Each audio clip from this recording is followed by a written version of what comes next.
ఐపీఎల్లో super show తర్వాత వైభవ్ సూర్యవంశిని టీమిండియాలోకి తీసుకోవాలనే డిమాండ్లు పెరుగుతున్నాయి. సూపర్ ఫామ్ లో ఉన్న ఆటగాడిని అర్జెంటుగా భారత జట్టు తరపున ఆడించాల్సిందే అని సోషల్ మీడియాలోనూ గట్టిగానే చర్చ నడుస్తోంది. దీనిపై భిన్నాభిప్రాయాలు ఉన్న వైభవ్ సూర్యవంశిని టెస్టుల్లోనూ చూడాలని ఉందంటూ మాస్టర్ బ్లాస్టర్ సచిన్ చెప్పడము వైరల్ అయింది. ప్రస్తుతం వైభవ్ సూర్యవంశి వయసు 15 సంవత్సరాలు. అయితే ఇప్పటికిప్పుడు జట్టులోకి తీసుకుంటారా లేదా అనేది ఆసక్తికరంగా మారింది. తుది జట్టులోకి తీసుకోకపోయినా 15 మందిలో అయినా ఉండాలని గవాస్కర్ వంటి వాళ్లు చెప్పడము సెలెక్టర్లపై ఒత్తిడి పెంచేలాగే కనిపిస్తోంది. వైభవ్ ను ఆడించాలా వద్దా అని భారత్ లో ఒపీనియన్ పోల్ పెట్టినా ఆడించాలనే వారి సంఖ్య ఎక్కువ ఉంటుందనడంలో డౌట్ లేదు. అయితే టీమిండియాలోకి ఇప్పటికే ఓపెనింగ్ స్లాట్లకు తీవ్రమైన పోటీ ఉంది. ఆల్రెడీ T20 వరల్డ్ కప్ లో ఓపెనర్లుగా అభిషేక్, సంజు శాంసన్ బరిలో దిగారు. స్టాండ్ బై గా ఇషాన్ కిషన్ కూడా ఉన్నాడు. T20 టీంలో చోటు కోసం యశస్వి జైస్వాల్ వెయిట్ చేస్తున్నాడు. వీళ్ళందరూ మంచి ఫామ్ లోనే ఉన్నారు. ఐపీఎల్ లోనూ రాణించారు. ఇలాంటి సమయంలో చిన్న పిల్లాడిన వైభవ్ మీద ఒత్తిడి పెంచడం అవసరమా అనే చర్చ ఉంది. ఒకవేళ 2028 T20 వరల్డ్ కప్ లో ఆడించాలనుకుంటే సీనియర్లకు రెస్ట్ ఇచ్చినప్పుడు బరిలో దింపాలనే వాళ్లు ఉన్నారు.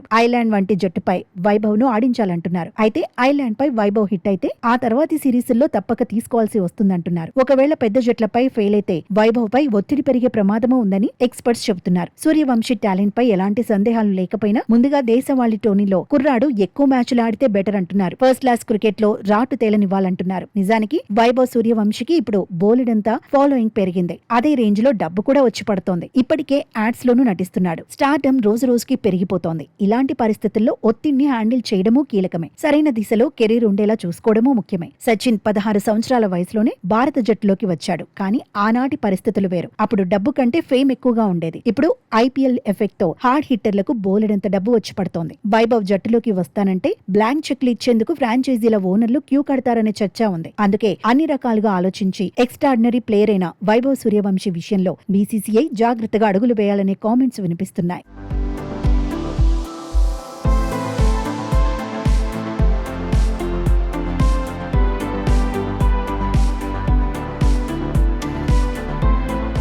మరోవైపు ఒకే ఒక్క సీజన్ తో తన ఖాతాలో వైభవ్ సూర్యవంశి భారీగానే డబ్బును వేసుకున్నాడు. అసలు 2025 సీజన్ కు ముందే వేలంలో 1,10,00,000కు రాజస్థాన్ రాయల్స్ ఫ్రాంచైజీ వైభవ్ ను తీసుకుంది. ఈసారి 5 అవార్డులు దక్కించుకున్నందుకు భారీగానే ప్రైజ్ మనీ వచ్చింది. మోస్ట్ వాల్యుబుల్ ప్లేయర్ గా 15 లక్షలు, ఆరెంజ్ క్యాప్ కు గాను 10 లక్షలు, సూపర్ స్ట్రైకర్ అవార్డు తో 10 లక్షలతో పాటు Tata సియోరా car super sixes award తో 10 లక్షలు, emerging player of the season award తో 10 లక్షల చొప్పున అందుకున్నాడు. ఒక్కో మ్యాచ్ కు 7.5 లక్షల చొప్పున మ్యాచ్ ఫీజును దక్కించుకున్నాడు. మ్యాచ్ ఫీజుల ద్వారానే 1,20,00,000 సొంతం చేసుకున్నాడు. ప్లేయర్ ఆఫ్ ది మ్యాచ్లు, ఇతర అవార్డులతో కలిపి ఒక్క సీజన్ తోనే 2,85,00,000 కంటే ఎక్కువగానే వైభవ్ ఖాతాలో చేరిందనే చర్చ ఉంది. మరోవైపు 2026 సీజన్ తో ఫ్రాంచైజీల పంట పండిందనే ప్రచారమూ నడుస్తోంది. ఒక్కో జట్టు ఖాతాలో 480 కోట్లకు పైగా చేరినట్టు సోషల్ మీడియాలో డిబేట్ సాగుతోంది. ఖర్చులు పోను ఒక్కో ఫ్రాంచైజీ నికర లాభం 310కి పైగా కోట్లని టాక్. జెర్సీపై ముద్రించే స్పాన్సర్షిప్లు, టికెట్ల విక్రయం, బ్రాండ్ ఎండార్స్మెంట్లు, డిజిటల్ వ్యూవర్షిప్ ద్వారా